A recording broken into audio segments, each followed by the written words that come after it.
Good morning दोस्तों। देखिए, हमने पिछली कक्षा में साइंस के वीडियो या साइंस के चैप्टर हम पढ़ते चल रहे हैं। उसको आगे भी हम लोग क्या करते रहेंगे, कंटिन्यू करते रहेंगे। आज नया सिलेबस, नया चैप्टर शुरू करने जा रहे हैं।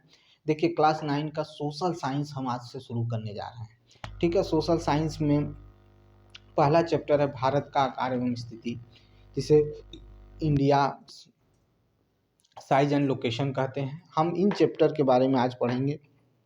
इस चैप्टर में बहुत कुछ खास तो नहीं है, लेकिन कुछ ऐसे पॉइंट हैं जिनको जो एग्जाम में आते हैं उनको आप क्या कर लीजिएगा, लिख लीजिएगा, उसको लर्न कर लीजिएगा। आपका ये चैप्टर से पूरा क्या हो जाएगा, कंप्लीट हो जाएगा। लेकिन अगला चैप्टर जब हम शुरू करेंगे उसमें थोड़ा डीप पढ़ना है, और हम जितना भी पढ़ रहे हैं सब एनसीईआरटी से ही पढ़ रहे हैं। ठीक है, तो आप लगे रहिए मेरे साथ, आपकी तैयारी अच्छी होती चली जाएगी और आप जरूर सफल होंगे। तो इसी के साथ हम आज पहला चैप्टर शुरू चल रहे हैं सोशल साइंस का, जो क्लास 9 का है, भारत का आकार एवं स्थिति। देखिए, भारत का आकार एवं स्थिति, पहली बात तो सुन लीजिए, भारत क्या है, एक विशाल देश है। ठीक है, और भारत जो है उत्तरी गोलार्ध में स्थित है। ठीक है, उत्तरी गोलार्ध में स्थित है। ठीक है, पहली चीज तो ये हो गई। अब भारत की जो स्थिति है, ठीक है, वो अक्षांश और देशांतर में बटी हुई है। ठीक है, किसमें बटी हुई है, अक्षांश और देशांतर में बटी हुई है। पहली बात तो बात कर लेते हैं, अक्षांश रेखाएं कौन सी होती है, देशांतर रेखाएं कौन सी होती है। पहली बात तो ये जान लीजिए, अक्षांश रेखाएं जो होती हैं वो क्या करती हैं, वो उनकी संख्या जो होती है वो 181 होती है। ठीक है, ये क्वेश्चन आया था अभी, बीपीएससी बिहार में आया हुआ था कि अक्षांश रेखाओं की संख्या कितनी होती है, तो 181 होती है। जबकि देशांतर रेखाओं की संख्या टोटल 360 होती है। इसको आप लर्न कर लीजिएगा, चाहे जैसे भी आप इसको याद करिए, क्योंकि ये ऐसा नहीं है कि इनको बहुत डिटेल में पढ़ाया जाए। ठीक है, क्योंकि आपको डिटेल उतना आएगा नहीं। जहाँ से क्वेश्चन पूछे गए हैं बार बार प्रीवियस पेपर में, मैं उन्हीं की बात कर रहा हूँ। तो अक्षांश रेखाओं की संख्या कितनी होगी, तो अक्षांश रेखाओं की संख्या टोटल 181 होती है और देशांतर रेखाओं की संख्या 360 होती है। ये बात हो गई क्लियर। अभी इसमें कई ऑप्शन होते हैं, अगर हम उनको मौका मिलेगा, अगर हमें जरूरत पड़ेगी तो मैं उसको आगे पढ़ा दूंगा। ठीक है, लेकिन अभी आगे के लिए देखिए कि भारत की स्थिति क्या है, अक्षांश और देशांतर में बटी हुई है। तो हम बात करें कि भारत की उत्तरी, मतलब कि देशांतर उत्तरी अक्षांश में क्या स्थिति है भारत की, उसके बारे में बात करें तो कह रहा है कि इसका मुख्य भाग, ठीक है, 8 डिग्री 4 मिनट, 8 डिग्री 4 मिनट से लेकर 8 डिग्री 4 मिनट उत्तर से लेकर 37 डिग्री 6 मिनट उत्तर अक्षांश पर है, उत्तरी अक्षांश पर 8 डिग्री 4 मिनट। फिर से सुनिएगा, 8 डिग्री 4 मिनट। मेरी बात को सिर्फ सुन लीजिए, अब मैं जो कहना चाह रहा हूँ या मैं जो कह रहा हूँ उसको आप सुन लीजिए तो आपको लर्न हो जाएगा। तो 8 डिग्री 4 मिनट उत्तर से लेकर 37 डिग्री 6 मिनट उत्तर में, उत्तरी अक्षांश में ये बटा हुआ। अब अगर देशांतर में देखें तो भारत की जो देशांतरी सीमा है वो किससे लगी हुई है, तो वो समझ लीजिए कितना है, तो है 68 डिग्री 7 मिनट से लेकर पूर्वी देशांतर, यानी पूर्व से लेकर 68 डिग्री 7 मिनट पूर्व से लेकर, ठीक है, पूर्व से लेकर 68 डिग्री 7 मिनट, ये देखिए 68 डिग्री 7 मिनट पूर्व से लेकर 97 डिग्री 25 मिनट, 97 डिग्री 25 मिनट पूर्वी देशांतर तक फैला हुआ है। ये हो गया। अब कह रहा है कि देखिए यहाँ से एक कर्क रेखा गुजरती है। अच्छा, आपसे पूछा जाए कि कर्क रेखा भारत के कितने राज्यों से होकर गुजरती है, पता है? तो सुन लीजिए, भारत में कर्क रेखा जो है वो कुल 8 राज्यों से होकर गुजरती है। ठीक है, भारत में जो कर्क रेखा है वो 8 राज्यों से होकर गुजरती है। पहला है आपका, सुन लीजिए, बस सुनते जाइए, आपको लर्न हो जाएगा, बाकी मैं लिखवा दूंगा, उसका कोई दिक्कत नहीं है, बस सुन लेंगे तो भी लर्न हो जाएगा। तो पहला है आपका गुजरात, राजस्थान, मध्य प्रदेश, छत्तीसगढ़, झारखंड, पश्चिम बंगाल, त्रिपुरा और मिजोरम। ठीक है, फिर से सुनिएगा मैं क्या कहना चाह रहा हूँ। पहला क्या है, गुजरात, दूसरा राजस्थान, तीसरा मध्य प्रदेश, चौथा छत्तीसगढ़, पांचवा झारखंड, ठीक है, पांचवा जो है झारखंड, छठवां जो है आपका पश्चिम बंगाल, सातवां जो है मिजोरम और आठवां जो है त्रिपुरा। इन 8 राज्यों से कर्क रेखा क्या हुई है, गुजरी हुई है। ठीक है, और ये कर्क रेखा उत्तर में देखा जाए तो लगभग भारत को 2 बराबर भागों में बांट देती है। ठीक है, यही कर्क रेखा भारत को लगभग 2 बराबर भागों में बांट देती है। अब सुनिएगा, एक चीज यहाँ पर बहुत इंपॉर्टेंट है, क्योंकि ये दिया हुआ था उसमें कहता है कि भारतीय राज्य संघ, ठीक है, भारतीय संघ राज्य जो है, ठीक है, का जो सबसे, ठीक है, दक्षिणी बिंदु है, ठीक है, उसे इंदिरा बिंदु कहा जाता है। दक्षिणी बिंदु है उसे इंदिरा बिंदु कहा जाता है। और ये इंदिरा बिंदु जो है, ये इंदिरा बिंदु जो है 2004 के सुनामी में, ठीक है, 2004 में आई सुनामी में क्या हो गया, पूरी तरह से क्या हो गया, डूब गया। पूरी तरह से क्या हो गया, डूब गया। ये चीज़ इसमें कहा गया है, जो मेन आपके क्या है मुख्य बिंदु हैं। मैं फिर से सुना दे रहा हूँ, मैं फिर से समझा दे रहा हूँ कि भारतीय, ठीक है, संघ राज्य जो है, ठीक है, का जो दक्षिणी बिंदु है उसे इंदिरा बिंदु कहते हैं, और यह बिंदु जो है कह रहा कि 2004 के सुनामी में क्या हो गया, डूब गया।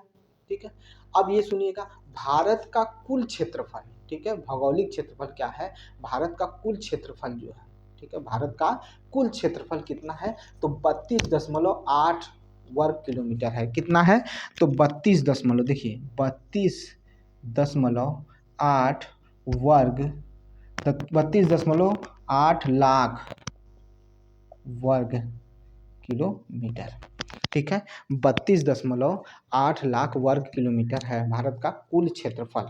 ठीक है, इसमें अंडमान निकोबार द्वीप समूह सारे चीज आ जाएंगे। ठीक है, भारत के पूरे जितने हैं। ठीक है, ये 32.8 लाख क्या है, 32.8 लाख वर्ग किलोमीटर ये भारत का कुल क्षेत्रफल है। अगर हम इसको प्रतिशत में देखें कि पूरे भौगोलिक क्षेत्र को देखते हुए, भौगोलिक भूभागों को देखते हुए, तो अगर हम इसको देखें तो ये कितना पड़ेगा, तो कह रहा है कि भारत का कुल क्षेत्रफल, ठीक है, भारत का क्षेत्रफल कुल भौगोलिक क्षेत्रफल का 2.4% है। कितना है, कुल भौगोलिक क्षेत्रफल का, कुल भौगोलिक यानी पूरे ग्लोब पर जितना भी पूरा अर्थ है, अर्थ पर जितने भी स्थल हैं उसका कुल कितना है, तो 2.4% है। कितना है भैया, 2.4% है भारत का कुल क्षेत्रफल प्रतिशत में। और वैसे देखेंगे तो 32.8 लाख वर्ग किलोमीटर है। ठीक है, और ये 7वां सबसे बड़ा देश है, भारत जो है वो 7वां सबसे बड़ा देश है। ठीक है, अगर हम बात करें, ठीक है, अगर हम इसको बात करें, अगर हम कहें, इसको समझाएं आपको, तो देखिए, अगर मैं कहूँ, फिर से सुन लीजिएगा, भारत में, भारत की उत्तर से दक्षिण, ठीक है, पूर्व से पश्चिम, ठीक है, उत्तर से दक्षिण जो लंबाई है वो है 3214 किलोमीटर। कितना है, तो 3200, ठीक है, 3200, ये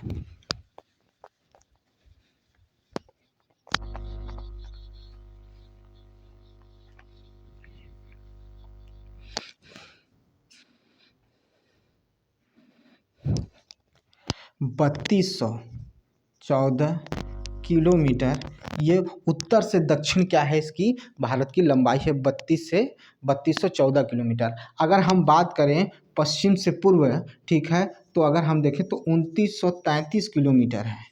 ठीक है, 2933 किलोमीटर है पूर्व से पश्चिम या पश्चिम से पूर्व लीजिए। तो ये हो गया आपकी क्या होगी, भारत की लंबाई। और अगर देखा जाए उत्तर से दक्षिण और पूर्व से पश्चिम हो गई। कितना है भैया, तो 3214 किलोमीटर और 2933 किलोमीटर। ठीक है, ये हो गया। अब आगे बात करें कि हम क्या पढ़ने चल रहे हैं, तो सुनिएगा ध्यान से कि भारत जो है, भारत 7वां सबसे बड़ा देश है। भारत क्या है, 7वां सबसे बड़ा देश है। मेरी बात को सिर्फ आप कान, मतलब अगर आप वीडियो सुन लेंगे तो भी आपको चीज़ें क्या हो जाएंगी, बहुत अच्छे से लर्न हो जाएंगी। हम इसमें कुछ ज़्यादा आपको प्रयास नहीं करना है, मुझे जहाँ लगेगा लिखवाने को मैं लिखवा दूंगा। ठीक है, तो ये चीज़ हो गई। आप इसको 2-3 बार सुन लीजिए, सारी चीज़ें लर्न हो जाएंगी। ठीक है, तो अगर हम बात करें भारत की स्थल सीमा रेखा, ठीक है, स्थल रेखा, ठीक है, अब हम बात करने चल रहे हैं भारत की स्थल सीमा, ठीक है, रेखा लगभग कितनी है। तो देखिए, भारत की स्थल सीमा रेखा, भारत की स्थल सीमा रेखा, भारत की स्थल सीमा रेखा की बात करने चल रहे हैं। इसका मतलब ये हो गया कि जहाँ पर केवल लैंड सीमा है उसकी बात कर रहे हैं। भारत कहाँ, जहाँ तक लैंड, क्योंकि हम क्या होगा, हमारी सीमाएं, जो भारत की जो सीमाएं हैं वो समुद्र से भी लगी हुई हैं, तो वो जल सीमा रेखा में आती हैं। ठीक है, उसमें अंडमान निकोबार, लक्षद्वीप सारी चीज़ें आ जाएंगे। ठीक है, लेकिन हम बात कर रहे हैं भारत की केवल सीमा रेखा, ठीक है, जो लैंड से, जमीन से जुड़ी हुई सीमाएं रेखा हैं उनकी बात कर रहे हैं। तो वो कितना है उसके बारे में बात कर रहे हैं। तो वो टोटल कितना है, तो 15,200 किलोमीटर है। 15,200 किलोमीटर है। कितना आसान है। आप सिर्फ उसको सुनते जाइए। मेरी वीडियो, इस वीडियो को सिर्फ 2-3 बार सुन लीजिए। मैं इसमें क्यों नहीं लिखवा रहा हूँ, क्योंकि इसमें बहुत ज़्यादा है ही नहीं। इसको बस आप 2-3 बार सुन लीजिए, आपको पूरी चीज़ें लर्न हो जाएंगी, ठीक है। और मैं बाद में फिर रिपीट भी करा दूंगा आपको, ठीक है। तो ये हो गया बेटा, किसकी बात कर रहा हूँ, तो ये बात कर रहा हूँ कि स्थल की सीमा रेखा, भारत की स्थल सीमा रेखा कितनी है, तो 15,200 किलोमीटर है। कितना है, 15,200 किलोमीटर है, ठीक है। अगर हम बात करेंगे समुद्र तट से, समुद्र तट रेखा, ठीक है। देखिए किसकी बात कर रहा हूँ, समुद्र, देखिए रुक जाइए, ठीक है, इसको देख लीजिए।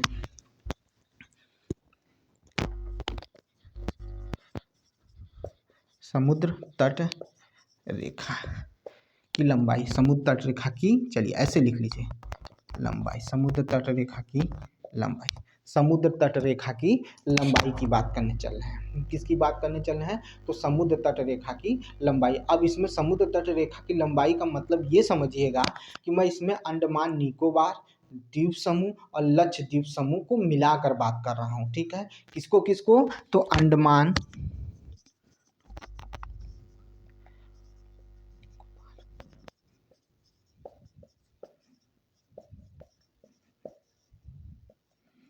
अंडमान निकोबार द्वीप समूह व किसकी बात करने चल रहा हूँ, लक्षद्वीप समूह को मिलाकर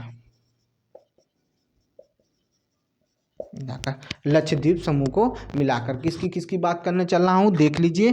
तो मैं अंडमान, ठीक है, अंडमान निकोबार द्वीप समूह और लक्षद्वीप समूह को मिलाकर पूरी लंबाई बताने चल रहा हूँ, उसकी बात करने चल रहा हूँ। तो वो टोटल लंबाई सुन लीजिए कितनी है, तो 7,516.6 किलोमीटर, 7,516.6 किलोमीटर, 7,516.6 किलोमीटर है। ये हो गई आपकी क्या, समुद्र तट रेखा की लंबाई। और स्थल तट रेखा की लंबाई कितना बताया था, 15,200 किलोमीटर। बस सीधी सी चीज़ है। आपको ये पूरे चैप्टर में जितना आपको है इस चैप्टर में दिया, मैं उसको पूरा पढ़ा देता हूँ, ठीक है। और जो थोड़े से मैंने मतलब जो चीज़ें एक्स्ट्रा बताई मैं उसे दोबारा बता दूंगा, ठीक है। ये हो गया। अब सुनिएगा, यहाँ पर मैंने अभी कुछ देर पहले आपने देखा होगा, मैंने एक फिगर ड्रा किया था, ठीक है। उसमें मानक समय रेखा को बताया था, ठीक है। उसके बारे में बता दूं, तो गुजरात से अरुणाचल प्रदेश, ठीक है, गुजरात से अरुणाचल प्रदेश के साथ, ठीक है, जो स्थानीय समय होगा वो क्या होगा, 2 घंटे के अंतर पे होगा। यानी गुजरात से अरुणाचल प्रदेश के बीच में जो स्थानीय समय का जो अंतर होगा वो कितना देखने को मिलेगा, 2 घंटे का अंतर देखने को मिलेगा, ठीक है। और बता देता हूँ कि क्या है भाई, 82.5 डिग्री, ठीक है, 82.5 डिग्री यानी 82 डिग्री 30 मिनट, ठीक है, पूर्वी देशांतर रेखा को 82.5, देखिए 82 डिग्री 30 मिनट, ये हो गया आपका, देख लीजिए। देखिए मैं किसकी बात कर रहा हूँ, देखिए 82 डिग्री 30 मिनट, ठीक है, पूर्वी देशांतर, पूर्वी देशांतर 82 डिग्री 30 मिनट पूर्वी देशांतर रेखा को, पूर्वी देशांतर रेखा को, ठीक है, रेखा को भारत का, भारत का पूर्वी देशांतर रेखा को भारत का, ठीक है, क्या कहते हैं, मानक याम्योत्तर माना गया है, या मानक याम्योत्तर माना गया है, मानक याम्योत्तर समय रेखा माना गया है, मानक याम्योत्तर, ठीक है, मानक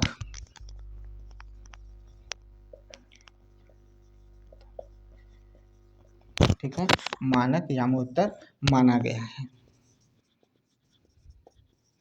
ठीक है। ये एक बार एक क्वेश्चन पूछा था, ये पूछा गया था कि 82.5 डिग्री, ठीक है, 30 मिनट यानी मानक याम्योत्तर समय रेखा कितनी डिग्री से गुजरती है, तो 82.5 डिग्री यानी 82 डिग्री 30 मिनट पूर्वी देशांतर रेखा से होकर गुजरती है। ये हो गया आपका, ये हो गया। अब कह रहा है कि और ये रेखा कहाँ से गुजरती है, मैंने अभी यहाँ पर आपको बनाया था, एक चीज़ देखोगे आपको, मैंने ये डॉट करके बनाया था, ये कहाँ से गुजरती है, तो ये उत्तर प्रदेश के, सुन लीजिए, उत्तर प्रदेश के मिर्ज़ापुर से गुजरती है। कहाँ से गुजरती है, तो उत्तर प्रदेश के मिर्ज़ापुर से गुजरती है। इसमें कुछ नहीं है, जितना आपको चाहिए उतना मैं बता देता हूँ। अब देखिए थोड़ी सा टॉपिक इसमें ये भी दिया हुआ था कि जो अक्षांश रेखा होती हैं, अक्षांश रेखाओं का जो प्रभाव देखने को मिलता है, तो दक्षिण से उत्तर की ओर, अक्षांश का प्रभाव दक्षिण से उत्तर की ओर, ठीक है।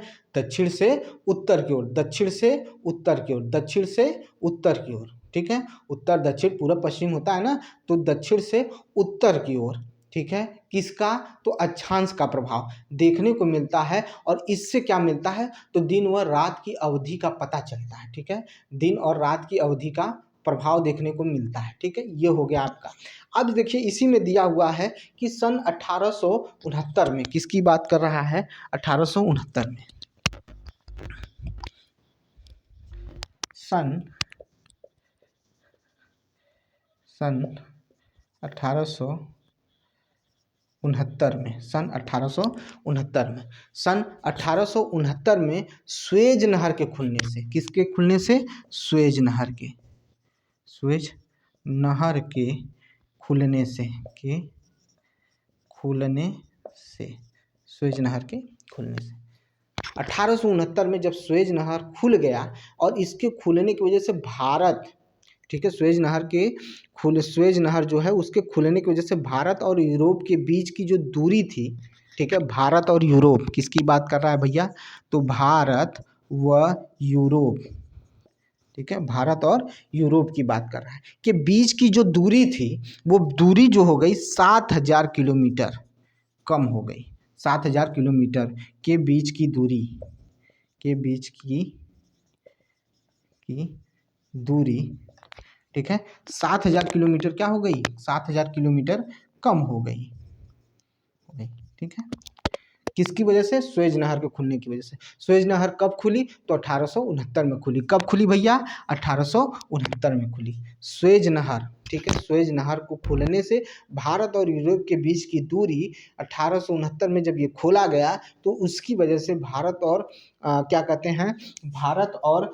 हैं, यूरोप के बीच की दूरी 7000 किलोमीटर घट गई। नहीं तो उतना दूरी हमें 7000 किलोमीटर दूरी क्या करनी पड़ती थी? तय करनी पड़ती थी, तब हम पहुँचते थे, ठीक है। ये चीज़ हो गया।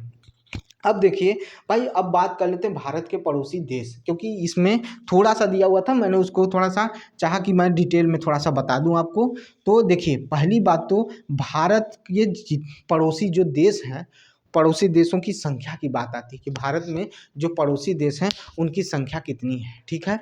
तो ये चीज़ ज़रूरी है कि आप समझिए कि भारत के जो पड़ोसी देश हैं वो कौन कौन से हैं। तो मैं उनको उंगली पर गिना रहा हूँ, आप सुनिएगा ध्यान से, उसको लर्न कर जाइएगा। पहला है पाकिस्तान, ठीक है, पाकिस्तान। दूसरा चीन। तीसरा क्या है? ठीक है, पहला पाकिस्तान, दूसरा चीन। अगर ऐसे बात करें कि लंबाई के आधार पर बात करें तो पहला कौन सा हो जाएगा? बांग्लादेश हो जाएगा। तो पहला क्या हो जाएगा? बांग्लादेश है, ठीक है। इसकी जो सीमा रेखा की लंबाई है भारत के साथ, वो 4096 किलोमीटर है। पहला मैंने क्या बताया? बांग्लादेश। क्या बताया? बांग्लादेश। सबसे अधिक सीमा रेखा इसी के साथ भारत बनाता है, 4096 किलोमीटर, ठीक है। दूसरा इसी में आ जाता है चीन। दूसरा क्या है भाई? चीन है। चीन जो है इसके साथ, चीन जो है भारत के साथ जो सीमा रेखा बनाता है, वो सीमा रेखा है 3488 किलोमीटर। 3488 किलोमीटर कौन बनाता है? तो चीन बनाता है, देख लीजिएगा, ठीक है। देखिए हम बात कर लेते हैं यहाँ पर बांग्लादेश। बांग्लादेश, अगर हम इसको थोड़ा और ऊपर लिखें, ठीक है,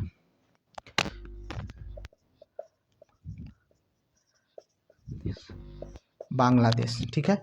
किसकी बात करने चल रहे हैं? तो बांग्लादेश। बांग्लादेश कितना बनाता है भैया? तो 4096 किलोमीटर, ठीक है, 4096 किलोमीटर पहला बना दिया, ठीक है। उसके बाद इसी के बाद आता है चीन, ठीक है। चीन, चीन कितनी लंबाई बनाता है? अभी मैंने बताया कि चीन कितना दूरी तय करता है, मतलब चीन की और भारत की सीमा रेखा में कितनी लंबाई है, तो वो है 3488 किलोमीटर। कितना है? 3488 किलोमीटर, 3488 किलोमीटर, ये हो गया। इसी के बाद तीसरे नंबर पर जो आता है, जो सबसे अधिक लंबाई बनाता है, वो कौन सा आता है आपका? तो वो आ जाता है आपका पाकिस्तान। कौन आता है? पाकिस्तान। पाकिस्तान, ठीक है। कौन है भैया? पाकिस्तान है। ये तीसरा है जो सबसे लंबी दूरी का क्या बनाता है? सीमा रेखा बनाता है। इसकी कितना होता है? तो 3323। कितना है?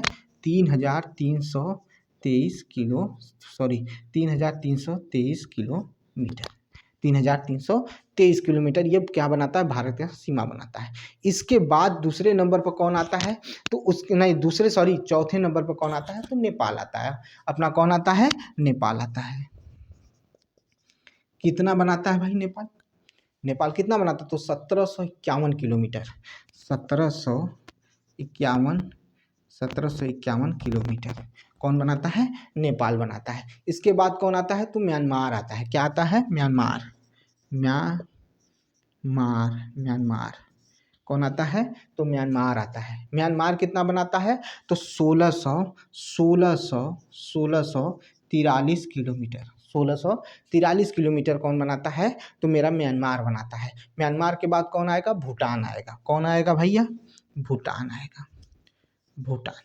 भूटान की कितनी लंबाई है, तो भूटान बनाता है 699 किलोमीटर, 699 किलोमीटर। इसके बाद लास्ट बच जाता है, कौन सा बचता है, तो अफगानिस्तान। कौन बचता है, अफगानिस्तान कौन बचता है, अफगानिस्तान। ये बनाता है 106 किलोमीटर।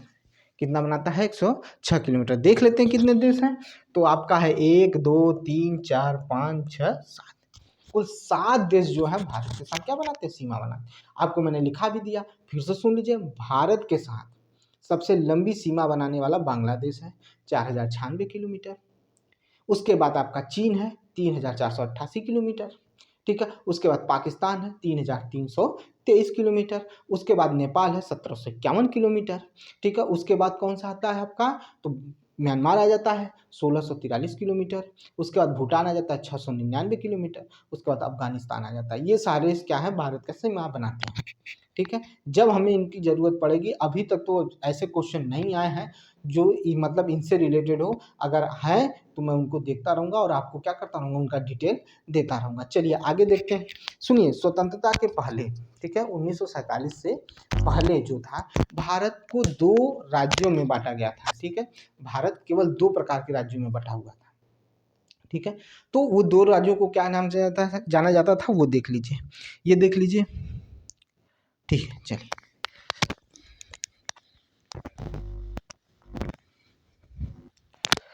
1947 से पूर्व भारत में 2 प्रकार के राज्य थे। 1947 से पूर्व भारत में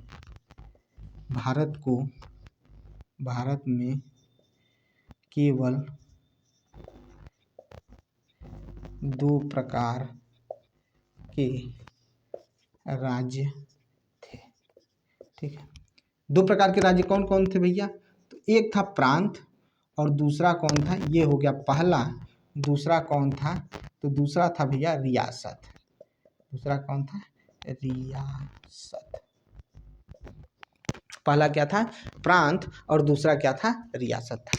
प्रांत जो होते थे वो सिर्फ सीधे सीधे अंग्रेज अधिकारियों द्वारा क्या किए जाते थे, चलाए जाते थे, ठीक है। उन पर जो शासन करते थे अंग्रेज अधिकारी करते थे। रियासत जो होते थे, रियासत क्या पाते थे, पेंशन पाते थे, और अंग्रेज मतलब ब्रिटिश शासन के जरिए वहाँ के जो राजा महाराजा, उनके जो पौत्र होते थे, उनके जो उत्तराधिकारी होते थे, लेकिन वो भी अंग्रेज के अंडर ही रहते थे, वो रियासत में रहते थे। स्वतंत्रता के बाद सारी चीज़ें बदल गई, तो ये चीज़ इसमें है, और इसमें इतने ही है। ये चैप्टर जो है यहीं पर ख़त्म होता है। अब मैं आपको बता देता हूँ, आप इस वीडियो को सिर्फ मानकर 3 या 4 बार पढ़ देख लीजिए, आपको सारी चीज़ें लर्न हो जाएंगी। पहली चीज़। दूसरी चीज़, जिसका मन पढ़ाई में न लग रहा हो, जरा अपने माँ बाप के बारे में सोच लीजिए, आपका मन पढ़ाई में लगना शुरू हो जाएगा, ठीक है। और मेरी वीडियो फ्री है, आप देखते जाइए, पढ़ते जाइए, सारी चीज़ें तैयार करते रहिए। मिलते हैं अगले वीडियो में, अगले चैप्टर में, ठीक है। धन्यवाद।